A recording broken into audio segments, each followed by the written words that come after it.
안녕하세요. 어느덧 돌아보니 나이를 70 가까이 먹게 된 남성입니다. 저는 요즘 실버타운에서 즐겁게 노후를 보내고 있어요. 젊은 시절부터 노동이 가능한 나이까지 정말 최선을 다해 돈을 벌어서 이렇게 노후를 편하게 보내고 있네요. 나이 먹어서 편하게 보내는 것도 좋긴 한데 이왕이면 한 살이라도 젊을 때 좀 놀아볼 걸 그랬네 싶은 생각도 드네요. 한 번씩 창문 밖을 내다볼 때면 이제 슬슬 날씨가 풀리고 옷이 얇아지다 보니 나들이 하는 가족 단위들이 많이 보이더라고요. 저도 한때 가족이 있었던 사람인지라 과거 생각도 나고 해서 사연을 쓰게 됐어요. 제가 컴퓨터는 좀 만질 줄 알아서 글 쓰는데 어려운 건 없었지만 말솜씨는 나이가 먹는다고 실력이 생기는 게 아니라서 그런지 좀 중구난방일 수도 있어요. 그냥 늙은 영감이 옛날 얘기한다 생각하시고 너른 마음으로 들어주셨으면 합니다. 제게는 3명의 딸이 있습니다. 저는 젊은 시절 중소기업 대표를 맡고 있었고 아내와는 사별하여 혼자 산지 20년 정도 되었어요. 그 말은 즉, 저 혼자서 돈을 벌고 육아를 했다는 뜻도 됩니다. 저는 어린 딸들이 결혼을 할 때까지만 물심양면 키웠지만 아무래도 일을 하는 아빠로서 아이들의 정서적인 영역까진 많이 케어해주지 못해 늘 미안했어요. 먼저 간 아내가 애들 곁에 같이 있었다면 그래도 애들이 부모에 대해 더 많은 추억을 가졌을 텐데 그런 생각만 하면 제가 확실히 못난 부모였던 건 맞는 것 같네요. 이렇게 자식만 떠올릴 때면 꼭 아내도 같이 생각났어요. 정작 아이들은 엄마를 필요로 하지 않았는데 저만 아내에 대한 그리움을 매 순간 되새기며 살았습니다. 그래서 제가 아이들을 위해 선택한 방법은 경제시장에 더 깊이 뛰어드는 것이었어요. 원래는 개인사업이었던 장을 소기업으로 키웠고 소기업에서 중소로 키우는 데 집중을 했습니다. 주식까지 공부해서 최대한 재선에서 할 수 있는 만큼 재산 불리는 걸 더 목적으로 살았어요. 당연히 그렇게 열심히 돈을 벌었던 건 오로지 딸들을 위해서였습니다. 제가 엄마의 역할과 정서적인 영역을 메꿔줄 수 없으니 돈으로라도 부족함 없이 표현하고 싶었어요. 제 재산은 곧 딸들의 것이라고 생각하며 지냈습니다. 고맙게도 딸 셋은 집에서 자기들끼리 잘 지냈는데 제가 혼자서 고생하는 걸 알았던 건지 저한테 아쉬운 소리를 한 번도 한 적이 없었고 용돈을 고집스럽게 바란 적도 없었습니다. 아마 제가 늘 바쁜 걸 알아서 귀찮게 안 하려고 눈치 봤던 것 같은데 그 마음이 갸륵하지만 한편으로는 너무 빨리 철든 것 같아서 미안하기도 했어요. 차라리 평범한 아이들처럼 용돈 달라고 조르고 뭐 갖고 싶다고 조르고 그랬다면 제가 아빠로서 아이들에게 필요한 존재가 맞구나 하고 위안받지 않았을까 싶네요. 착한 우리 딸들은 제가 별달리 해준 것 없는 사이 훌쩍 커버렸어요. 딸들은 성인이 되고 나란히 정년기쯤에 결혼을 하게 되었는데 그때는 저도 나이가 있었던지라 경제 활동을 정리하기 시작한 때였어요. 집에 혼자 지내면서 딸들을 한 사람씩 시집 보냈는데 문득 그런 생각이 들더라고요. 조금 더 빨리 딸들 곁에서 케어를 해줬다면 얼마나 좋았을까 하는 아쉬운 생각 말이죠.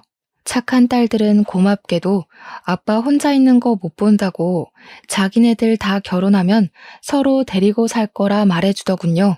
부모 노릇 제대로 못해준 못난 아빠인데도 모난 곳 없이 자라준 딸들이 얼마나 고맙고 기특했는지 몰라요.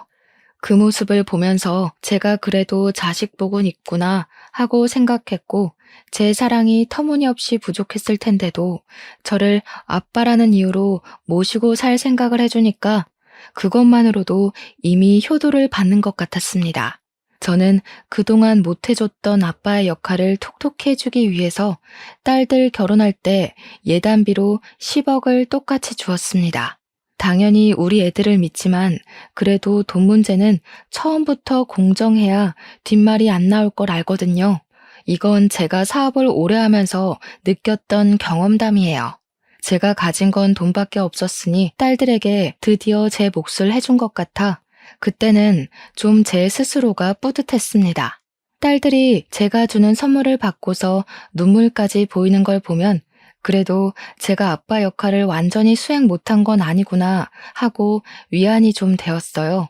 딸들에게 재산의 절반 이상을 거의 다 내주고 제게 남은 재산은 제 노후비 조금과 당시 살고 있는 집이 다였지만 다 늙은 제가 어디 돈 쓸 때나 있었겠습니까? 딸들에게 주는 것이 제가 열심히 벌어온 목적이었기 때문에 전혀 아깝지 않았어요. 딸들도 처음에는 제게서 큰 돈을 받아갈 때만 해도 이렇게까지 줄 필요 없다고 겸손을 보였습니다. 끝내 그 돈을 받았을 땐 저더러 누구랑 살고 싶은지도 꼭 생각해 놓으라고 당부를 해주었죠. 그때마다 저는 딸들에게 아빠는 신경 쓰지 마라. 이젠 나만의 삶을 살면서 혼자 취미 생활하고 싶다. 그렇게 말했습니다. 딸들은 저에게 자주 찾아오겠다고 한 뒤 정말로 일주일에 한 번씩 돌아가면서 집을 방문해 주었어요. 사위들도 제가 준 재산 덕분에 하고 싶은 사업을 시작하게 되었는데 그걸 제 덕이라고 공을 세워주더라고요. 다 너희들이 열심히 해서 일군 건데 뭐하러 내 덕이라 하냐고 괜히 민망해서 그런 소리를 해버리곤 했습니다. 그렇게 앞으로는 평안한 노후만이 남았다고 생각할 무렵 제게는 예상치 못한 비운이 닥치게 되는데요. 제가 산책을 가다 뇌출혈로 쓰러져 병원에 실려가게 된 것입니다. 당시 주변 사람들이 많이 있었기에 빠른 조치가 가능했어요. 그렇게 목숨은 살렸지만 결국 신체 장애를 얻게 되는 결과를 초래하고 말았죠. 눈을 떴을 때 이미 딸들과 사위들이 병실에 와 있었습니다. 다행히도 기억을 잃진 않아서 우리 식구들을 알아볼 수는 있었어요. 그런데 몸에 마비 증상이 있어 왼쪽 전신에 감각이 없더라고요. 딸들은 깨어난 것만으로도 다행이라면서 제 손을 잡고 많은 눈물을 흘렸습니다. 다행히 치료적인 부분은 수술로 충분했고 몸만 회복한 뒤 나머지는 재활이 중요하다고 하여 퇴원을 할 수 있게 되었는데요. 사실 이대로 당장 퇴원을 하면 생활적으로 불편할 부분이 많을 거란 게 예상이 되었어요. 그때 마침 딸들이 과거의 저를 데리고 살아주겠다는 말이 떠올라서 저는 딸들에게 어느 정도 혼자 해결할 수 있을 때까지만 신세에 좀 질 수 있겠냐고 부탁을 했습니다. 실례인 걸 알고 저 또한 딸들에게 신세를 지고 싶진 않으나 이번 같은 경우는 불가피한 상황이기에 딸들도 선뜻 이해해 줄 거라고 생각했어요. 이런 부탁이 너희에게 부담이란 거 안다. 아빠가 웬만하면 혼자 해결해 보겠는데 이게 당분간은 좀 많이 어려울 것 같구나. 아빠 혼자 생활에 적응되기만 하면 바로 독립할 테니까 너희들이 좀 도와줘. 그런데 그때부터 우리 딸들이 삐걱거리기 시작했습니다. 제 말을 듣고 서로 눈치만 보던 딸들은 그 얘긴 집에 가서 천천히 하자며 일단 귀가를 동행했어요. 그리고 제 저녁을 차려준다고 다 같이 저녁을 먹고 가게 되었는데요. 사위들은 다음날 출근 때문에 피곤해서 먼저 집으로 돌아갔고 딸들만 하룻밤 제 집에서 자고 가게 되었어요. 그땐 딸들이 결혼한 지 좀 되었던 터라 오랜만에 우리 식구만 같이 있는 거였습니다. 제 생활적인 고민을 떠나서 일단 그 자리 자체만으론 추억도 떠오르고 나쁘지 않았어요. 나름 분위기 좋게 저녁까지 같이 먹고서 딸들이 상자리까지 정리를 해주었는데요. 저더러 거실에 가서 쉬고 있으라고 부축을 해주더니 주방에서 자기들끼리 무슨 할 말이 그리 많은지 쫑알쫑알 거리고 있더라고요. 냉장고에 포도 있는데 그거 챙겨 먹자고 말해주고 싶어도 딸들이 너무 주방에만 박혀 있어서 결국 제가 휠체어를 움직여 주방으로 향했는데 안에서 티격태격 하는 소리가 들리더라고요. 무슨 싸움이라도 났나 싶어서 몰래 귀담아 들어봤더니 나 임신했잖아. 내 몸도 간수 못하는데 아빠를 어떻게 모셔? 원래 이런 건 장녀가 나서서 해야 되는 거 아니야? 애들이 저를 가지고 신경전을 벌이고 있더라고요. 셋째가 강력하게 주장하면서 첫째를 걸고 넘어지자 첫째 또한 셋째와 같은 어감으로 답변을 했는데요. 너희들 형부 장남인 거 알지? 내가 큰 며느리라서 거의 의무로 시댁 식구들이 집에 들락거려. 아빠 우리 집에 오면 오히려 가시방석이라서 마음 불편할걸? 몸도 안 좋은데 마음까지 불편해봐라. 빨리 회복이 되겠니? 이미 저는 장녀의 대답에서 딸들에 대한 모든 믿음을 상실해버렸어요. 셋째랑 첫째 말에 속이 상한 저는 둘째 말까진 안 들어도 알 것 같아서 돌아서 버렸습니다. 이미 둘째 표정이 다른 딸들과 의견이 같다는 걸 티내고 있기도 했고요. 돈을 받아먹기 전에는 아빠 없이 못 살 것처럼 굴더니 돈을 받고 나니까 발뺌 많은 딸들에게 너무 서운해서 저는 그냥 일부러 일찍 쉬고 싶다 하고 딸들을 빨리 보내버렸어요. 원래는 딸들이 지고 가려고 했는데 안 좋은 말을 들은 이후 딸들이 마치 남처럼 느껴져서 같은 공간에 있기 싫었습니다. 그리고 저는 며칠간 고민을 했어요. 재활 도우미를 고용하는 것이 나을 것 같아 알아보면서도 감히 다시는 딸들에게 물어볼 용기를 못 냈습니다. 그동안 딸들에게 연락이 왔지만 바쁘다고 문자만 보내고 안 받았어요. 그러던 어느 날 둘째 딸한테 연락이 왔는데 제가 전화를 안 받아서 그런지 문자를 했더라고요. 긴 장문의 내용이었는데 돋보기를 쓰고 읽어보니까 우리 집으로 이사를 오고 싶다는 거 아니겠습니까? 자기 집으로 오라는 말도 아니고 자기 집을 내놓고서 우리 집에 이사를 오겠다니요. 무슨 생각인가 궁금해서 오히려 제가 전화를 걸어보았는데요. 아빠 혼자 두는 게 마음이 안 좋아서 신랑이랑 얘기 많이 해봤어. 신랑은 당연히 괜찮다고 했거든. 아빠만 허락해주면 우리가 아빠 집에 들어가서 살까 하는데 아빠 생각은 어때? 제가 딸들에게 실망했던 그날은 셋째랑 첫째의 거부 반응만 봤지 둘째는 다른 딸들과 똑같을 거라 예상만 하고 눈으로 직접 확인하진 않았었다는 게 떠올랐습니다. 미안하게도 제가 둘째를 오해했나 보더라고요. 저는 둘째에게 너무 고마워서 흔쾌히 그 제안을 허락했습니다.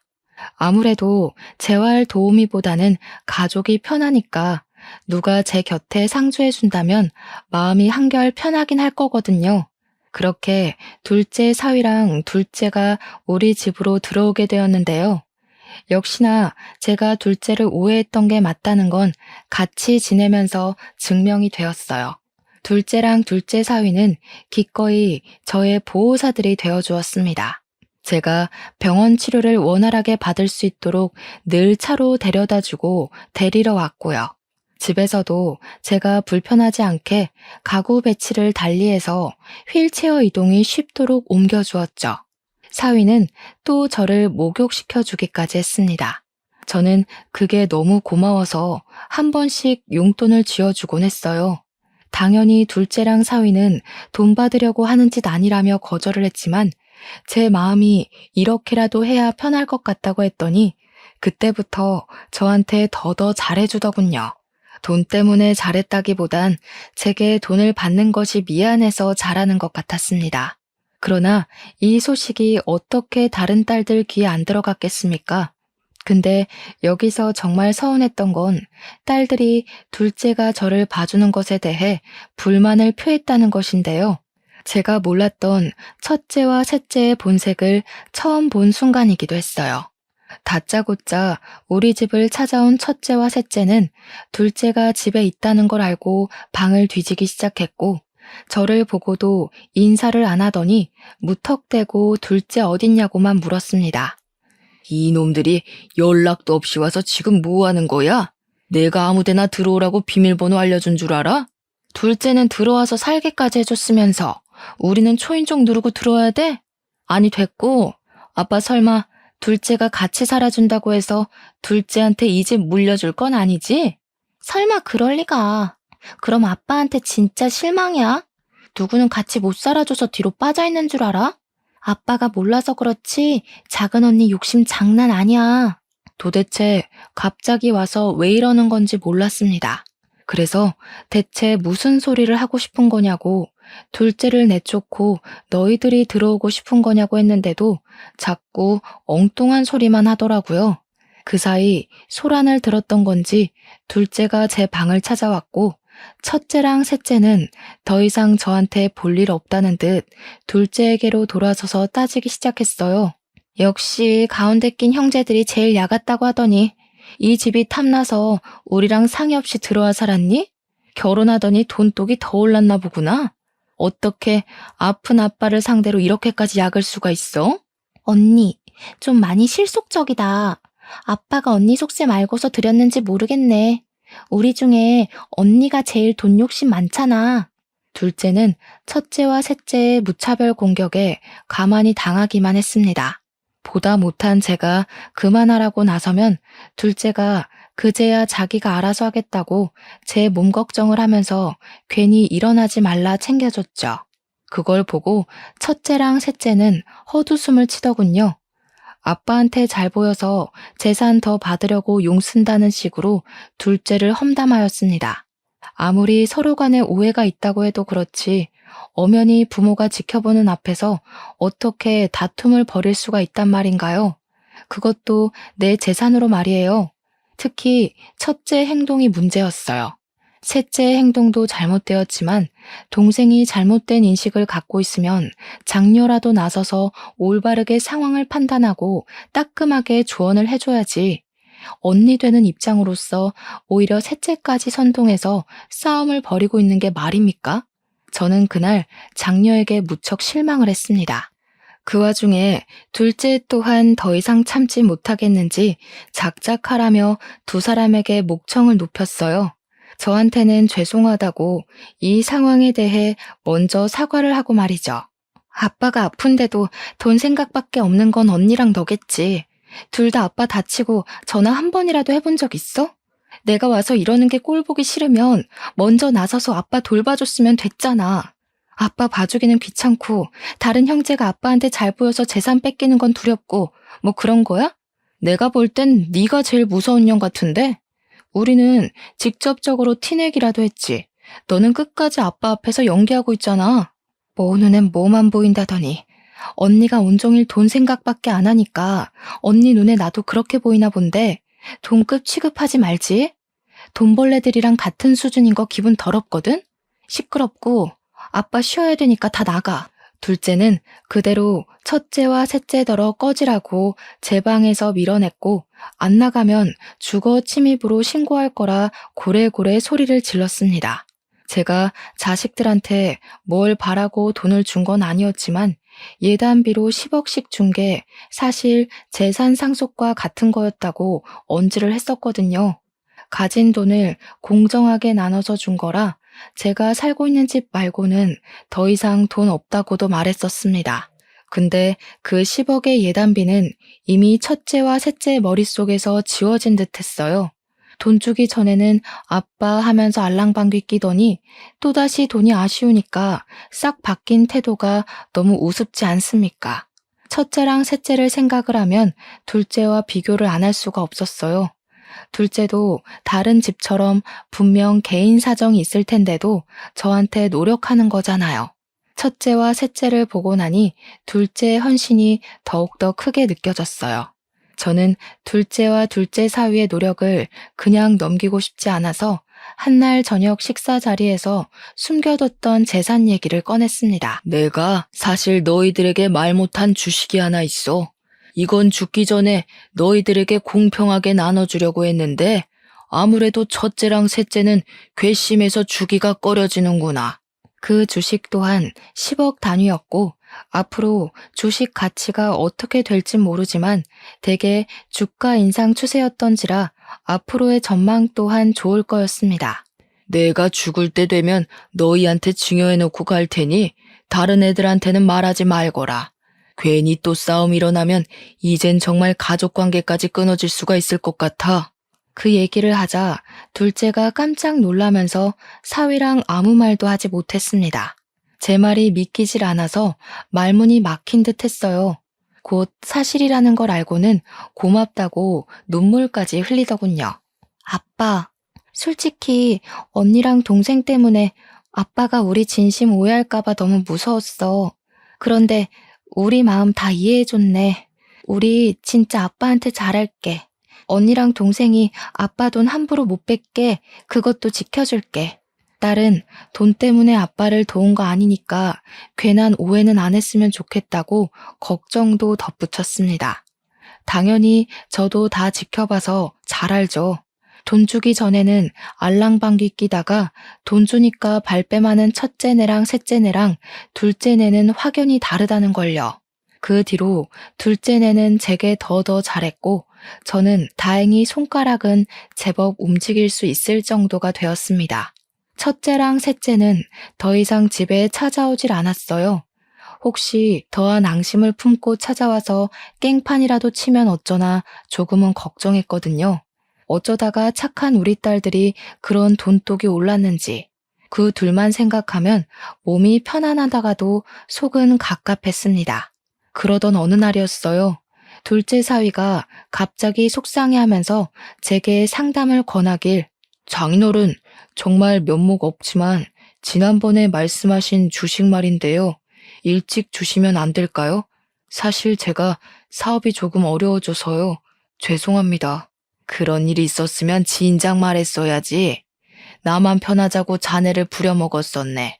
가족이 어렵다고 하는데 당연히 내가 도와야지. 그렇게 하도록 하자. 사위는 눈물까지 보이면서 그간 힘든 거 참고 수개월을 버텼다고 하소연을 했습니다. 저를 케어해주는 동안엔 전혀 힘든 기색을 안 드러내서 몰랐는데 알고 보니 사위가 굳이 드러내지 않았던 거였더라고요. 사업이 힘들었을 텐데도 저를 생각해서 애써 숨겼던 사위에게 문득 미안했습니다.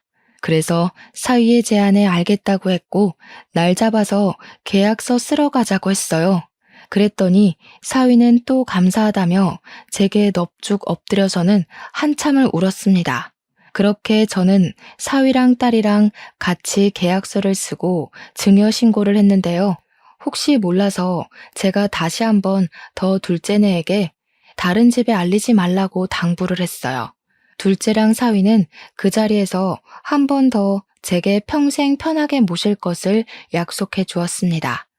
물론 제게 그렇게까지 바란 건 아니었기에 그건 마음만 받았지만요. 사위는 저 덕분에 살았다면서 기념으로 같이 여행을 가자고 했어요. 너무 좋은 제안이었지만 저는 다리가 불편해서 오히려 애들한테 짐만 될 겁니다. 그래서 괜찮다고 너희들끼리 다녀오라 사양했죠. 그런데 사위는 제가 혼자서 딸 셋 키우고 일만 하느라 여행 한번 못 가본 게 속상했는지 드라이브라도 데려가주고 싶어 하더라고요. 드라이브는 차 안에서만 거의 시간을 보내는 거니까 괜찮을 것 같아서 저는 바다가 보고 싶다고 말을 했어요. 그래서 둘째네 덕에 오랜만에 바다 구경을 갈 수 있었습니다. 바다는 제가 아내를 사고로 잃기 전 마지막으로 딸들을 데리고 여행을 갔던 곳이에요. 오랜만에 맡는 바다 냄새는 아내와의 기억을 떠올리게 해줬어요.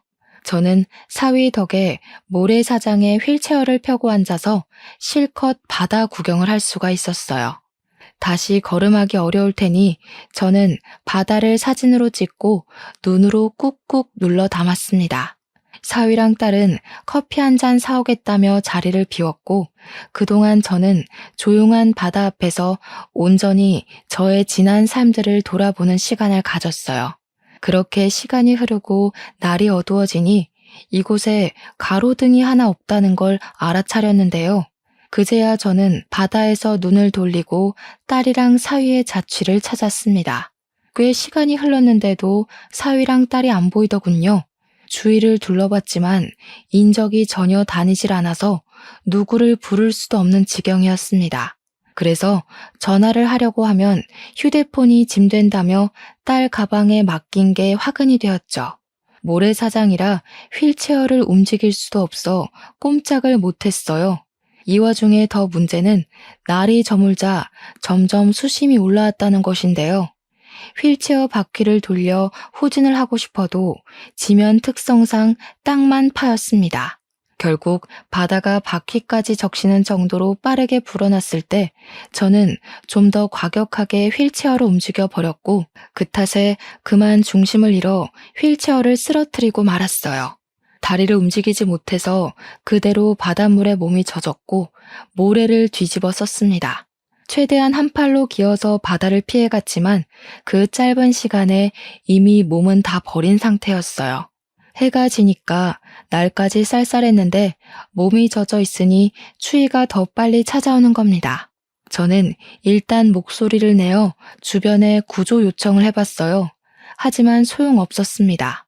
눈으로만 봐도 어두컴컴하기만 할 뿐 인가라고는 없는 곳이었어요. 그렇게 시간만 보내야 했던 저는 엎드린 채로 아무것도 할 수가 없어서 추위에 떨기만 했고 결국 기절을 해버렸습니다. 아침이 다 되었는지 누가 저를 흔들어 깨우는 바람에 눈을 뜨게 되었는데요. 어떻게 된 건지는 모르겠고 제가 병원에 있더라고요. 근데 없어서 처음 보는 청년이 제가 눈 뜬 걸 보고는 벌떡 일어나 저를 걱정해 주는 거 아니겠습니까? 누구냐고 물었더니 청년은 운동한다고 바다 쪽으로 넘어왔다가 저를 발견해서 구조해 준 사람이라고 소개하더군요. 거긴 사람이 안 다니는 곳인데 어떻게 거기 계셨어요? 보니까 몸도 불편하신 것 같은데 혹시 일행이 있었던 거예요? 정말 큰일 날 뻔하셨어요. 아무래도 큰일은 이미 벌어진 것 같네요. 총각 혹시 안 바쁘면 나 좀 도와줄 수 있겠어요? 보다시피 내가 혼자 일 내기엔 몸이 불편해서. 저는 청년에게 답례를 할 테니 부탁 좀 꼭 들어달라 했고 응급실에서 링거 맞고 몸을 회복한 후 병원을 나섰습니다. 청년의 도움으로 바로 주식증여 파기 소송을 진행했어요. 그리고 제 집으로 갔는데 웃기게도 이미 제 집이 부동산에 내놓은 집이라고 하대요. 그 소리 들으니까 바로 직감이 오더라고요. 그러니까 둘째가 제 집에 들어온 건 실망스럽게도 집 때문이었다는 걸 깨달았어요. 첫째와 셋째가 지난날 우리 집에 와서 난동 부렸던 게 마냥 폭동은 아니었던 겁니다. 사실을 기반한 행동이었던 거죠. 게다가 제가 주식까지 얘기를 해버렸으니 둘째 입장에선 정말 땡 잡은 셈이라고 봤겠네요. 가족끼리도 이렇게 공을 들이고 연기를 하면서까지 돈을 탐낼 수 있다는 것이 제게는 그저 말이 안 나올 만큼 충격이었습니다. 심지어 따지고 보면 둘째네가 제 재산에 제일 심하게 욕심을 낸 거잖아요. 저를 갖다 버리기까지 했으니 말입니다. 저는 주식까지 해결되자 바로 저를 유기해버린 둘째네가 첫째와 셋째랑 다를 게 없다고 봤고 둘째네를 노인학대로 신고해버렸어요. 어차피 청년이 저를 봤으니까 증인은 있는 셈이었습니다. 그런데요, 여기서 예상치 못한 일이 또 발생하게 되었는데요. 제가 경찰에 신고를 했는데 당황스럽게도 둘째와 둘째 사위 신상 정보를 들은 경찰이 이미 그들이 서에 붙잡혀 있다고 하더라고요. 명의도용 문제로 신고가 들어와서 잡혔다고 하는데 심지어 신고한 사람들이 첫째랑 셋째라는 거 아니겠어요? 이건 또 무슨 전개인가 싶어서 저는 청년 도움으로 급히 경찰서를 찾았습니다. 가니까 첫째랑 셋째가 저를 보더니 제게로 쫓아왔어요.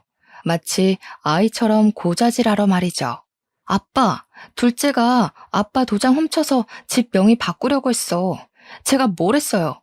쟤 절대 아빠 모시려고 들어간 거 아니라니까. 명의 도용으로 모자라 아빠를 내다 버리기까지 했다면서? 솔직히 우린 그 정도까진 생각 못했다. 저런 페류나는 당장 호적에서 파야 돼. 저런 언니 있다는 거 쪽팔려서 말도 못하겠다고. 둘째가 본색이 드러났다고 하더라도 제게 첫째랑 셋째는 이때다 싶어 기회를 노리는 기회주의자들 뿐이었습니다. 그 둘은 둘째가 혹시 집을 독식하게 될까봐 내내 불안해서 주시하고 있었다는 거잖아요. 둘이서 무슨 작당을 했었는진 모르겠는데 한 번 더 우리 집을 찾아갔다가 집을 내놓았다는 사실에 둘째 짓거리를 눈치채고 뒷조사한 것 같더라고요. 둘째랑 둘째 사위한테 당연히 전화를 했겠죠. 근데 그들은 저를 유기하느라 바빴으니 전화를 받지 못했겠죠. 그러니까 첫째랑 셋째는 둘째가 돈 들고 튄 줄 알고 괘씸했을 거고 경찰에 신고까지 하면서 둘째의 재산 독식을 막으려고 했을 겁니다. 실제 경찰이 그렇게 진술받았다고 얘기를 하더군요. 그래도 저 대신 둘째네를 빨리 붙잡아줘서 그거 하나는 그 둘에게 고마웠네요. 덕분에 둘째랑 둘째 사위가 한국을 뜨기 전 적발되어 경찰에 잡혀온 거라고 했으니 첫째랑 셋째가 아니었다면 이대로 둘째네를 놓쳤을 겁니다. 제가 경찰서에 들어왔을 때 둘째네가 당황하는 걸 제 두 눈으로 똑똑히 보았어요. 지은 죄가 찔렸는지 저를 쳐다보지도 못하더군요. 그걸 보면서 저는 제 자식이란 놈들이 전부 사람 같지도 않게 보였어요. 다 시끄럽다. 내가 너희들한테 아빠 역할 못 해줬다고 이렇게 클 수밖에 없었다는 핑계 대고 싶겠지. 돈을 보니까 욕심나서 못 견디겠더냐? 놓친 내 살살 구슬려주면 떼부자 되는 건 누워서 떡 먹기라고 생각했니? 그런데 어쩌냐. 나도 이렇게 당하고 보니까 너희가 가족이 아니라 그냥 사람으로만 보인다. 내 돈 아까워서 주기 싫단 소리야. 둘째랑 둘째 사위는 제게 곧바로 무릎 꿇으며 싹싹 빌기 시작했습니다. 죄송합니다, 장인어른. 제가 사업을 하다 보니까 돈에 눈이 멀어서 그랬어요. 처음 장인어른 집으로 이사 간 건 정말 순수하게 장인어른만 생각해서 간 거였습니다. 그것만큼은 진짜 진심이에요. 그러면 뭐가 달라지냐? 너희가 돈에 눈이 멀어서 나를 갖다 버리기까지 한 게 없는 사실이 돼? 이대로 들통이 안 났으면 내가 죽든지 말든지 너희들은 내 집 팔아서 받은 돈으로 외국에 날랐을 거 아니야? 내가 산 세월이 얼만데 너희들 속셈에 그대로 당해주기만 할 것 같았어? 저도 어릴 때 받은 차별이 서러워서 그랬어요. 언니는 언니라서, 막내는 막내라서 이렇게 해주고 저렇게 해주는데 저는 아빠한테 그런 대접 한 번 못 받아봤다고요. 그럼 집 정도는 제가 가질 수 있는 거 아니에요? 둘째가 느닷없이 사람을 터뜨리는 게 그것마저 어찌나 욕심 같아 보이던지 저는 제 자신을 무척 잘 알고 있습니다. 딸 셋을 절대 차별한 적이 없었고 뭐든 똑같이 해줬어요. 둘째 말대로 제가 장녀와 막내에게 다른 걸 더 얹어줬다면 둘째가 그렇게 언급했을 때 떠오르는 장면이 있어야 하는 거잖아요. 저는 딸 셋을 다 못 돌봐줬으면 못 돌봤지 절대 누구에게 특혜를 준 적이 없었습니다. 사과하는 것도 자존심이 상하는 건지 거짓으로 용서를 구걸하는 둘째를 보면서 저는 완전히 마음을 닫아버렸어요. 너희들에게 당근과 채찍을 못 가르쳐서 미안하다. 아빠가 진작에 알려줬으면 너희들이 너희 손으로 부모를 버리는 배륜적인 행동은 안 했을 텐데 이제라도 잘못한 건 어떻게 벌받는 건지 알려줄게. 저는 딸들 모두에게 내 집 팔아서 번 돈으로 나눠 가지려고 했다는 거 바로 소송할 거라고 선언했습니다.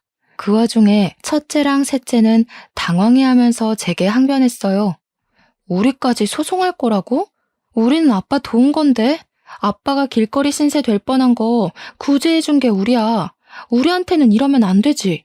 입 닥쳐. 내가 준 예단비로 너희들 다 좋은 집 살고 있는 거 아니냐? 그런데 아비한테 겨우 하나 있는 집까지 눈독 들이고 있었어? 이미 꿀꺽 먹은 예단비를 도로 뱉어내라고 할 수도 없고 내가 이대로는 분이 안 풀려서 그냥 넘길 수가 없다. 다들 10억 뱉어낼 준비나 하고 있어. 그 사이 타이밍 좋게도 주식은 8배나 상승해 졸지에 재산 80억이 생겨버렸습니다. 아마 자녀들에게 청구한 비용까지 받으면 더 늘겠죠. 저는 그대로 청년의 도움을 받아 경찰서를 빠져나왔어요. 딸들이 저를 끝까지 쫓아왔는데 청년이 저를 대신해서 막아주었습니다. 그 순간 청년에게 그런 곤욕까진 치르게 할 생각이 없었는데 문득 큰 도움을 비친 것 같아 꼭 답례를 크게 해야겠다고 생각했어요. 아무튼 원래 첫째 사위와 셋째 사위가 그리 잘 사는 편은 아닌 채로 장가를 왔습니다. 우리 딸들은 만나서 제가 준 예단비 10억 받고 형편이 나아진 거였어요.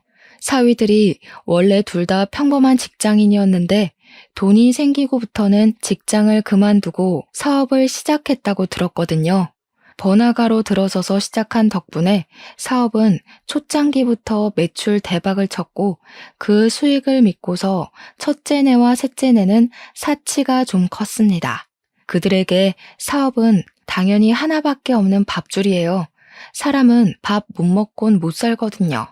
그런데 부모에게 폐륜을 서슴지 않는 이 자식들이 배부르게 먹고 살도록 내버려 두는 건 부모로서 자식 교육을 포기한 것과 같지 않겠습니까?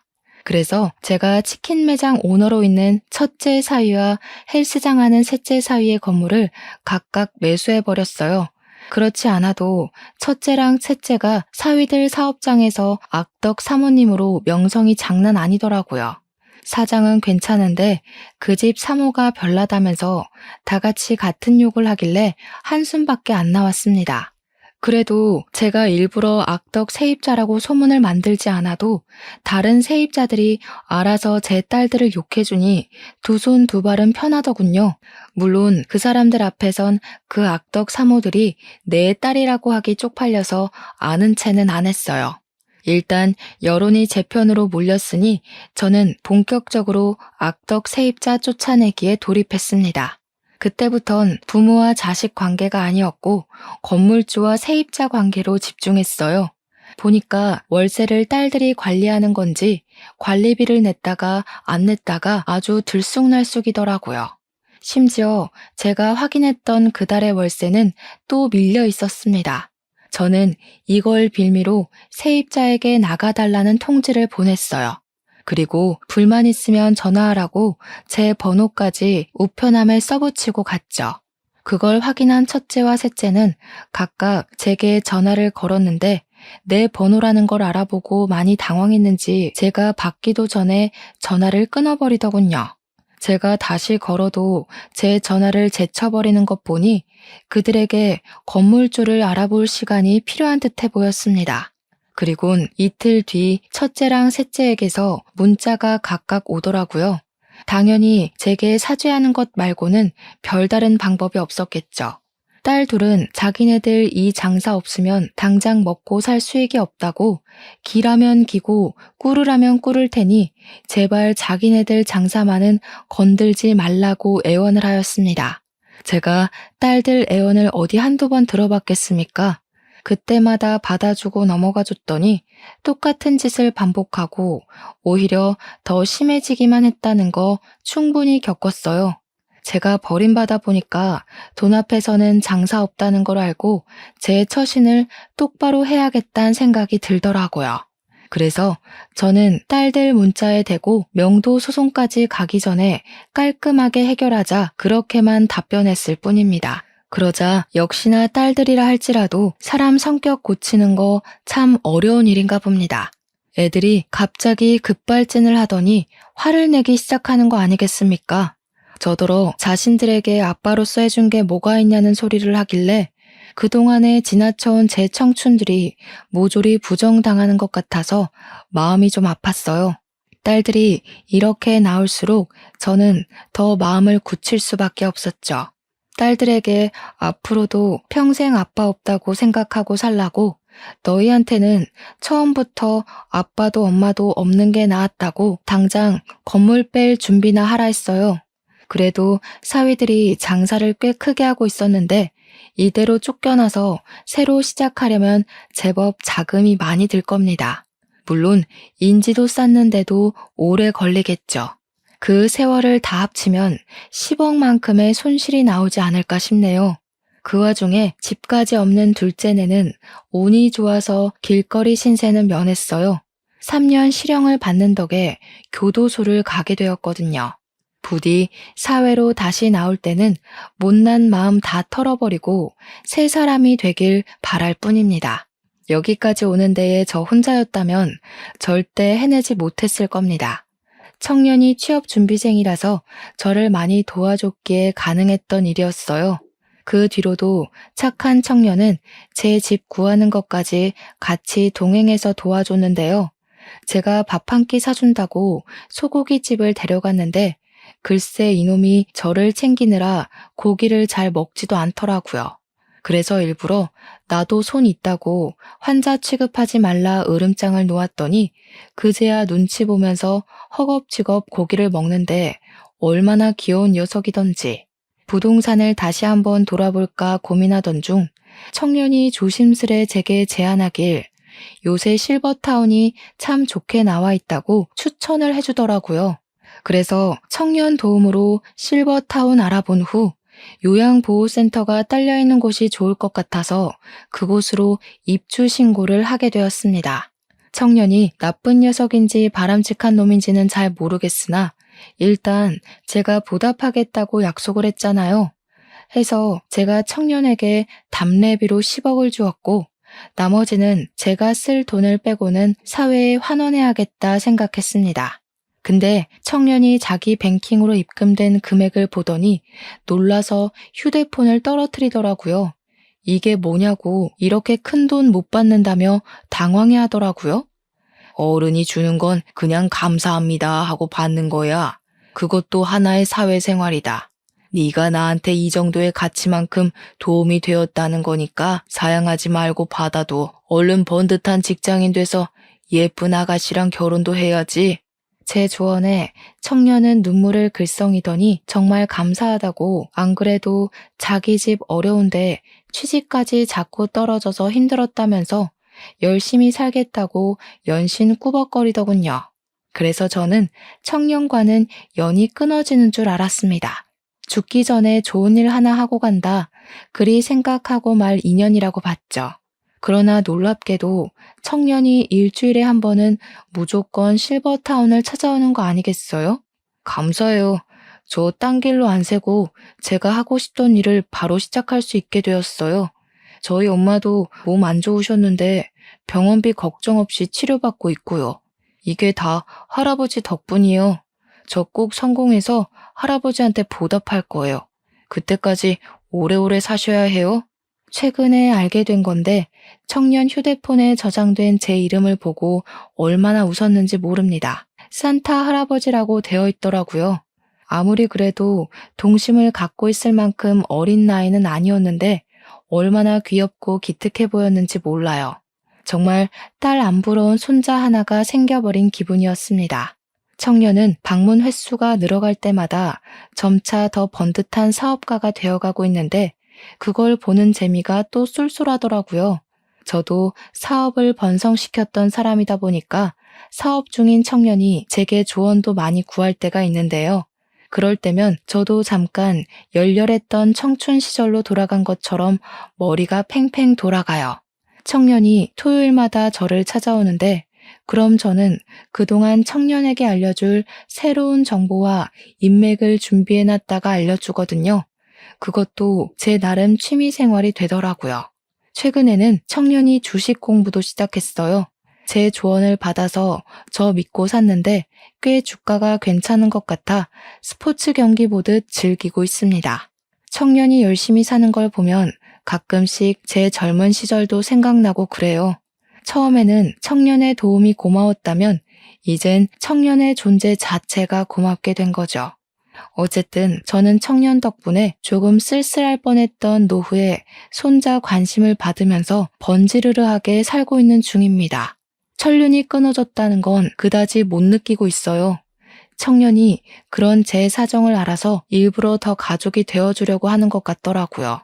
내 핏줄을 이어받았다고 무조건 다 감싸지 않아도 된다는 걸 이 청년 보고 깨달았어요. 팔은 안으로 굽는다고 했나요? 저한테 그건 좀 예외인 말이지 않나 싶습니다. 저는 이제 딸들을 과거의 기억에 묻어버렸고 앞으로의 생은 새롭게 생긴 손자놈과 새로운 가족애를 만들어 갈 것 같네요. 결론은 그저 자식과 연을 끄는 한 노부의 사연이었지만 제 결정을 청취자분들께서 부디 이해해 주셨으리라 생각합니다. 제 태도가 부모로서 다소 냉정하게 보였을진 모르겠어요. 그래도 저는 자식의 잘못된 점마저 눈 감아주는 나약한 부모가 되고 싶지 않습니다. 제 행동으로 인해 우리 딸들이 잘못했다는 걸 크게 깨닫고 앞으로는 실수 안 하면서 살길 바라는 마음이에요. 저는 그저 죽기 전에 마지막으로 제 딸들에게 큰 가르침을 했다고 생각하렵니다. 청취자분들도 부모 자식이란 이유만으로 선 없이 굴어도 괜찮다는 마음은 안 가졌으면 좋겠어요. 그럼 제 사연 들어주셔서 감사합니다.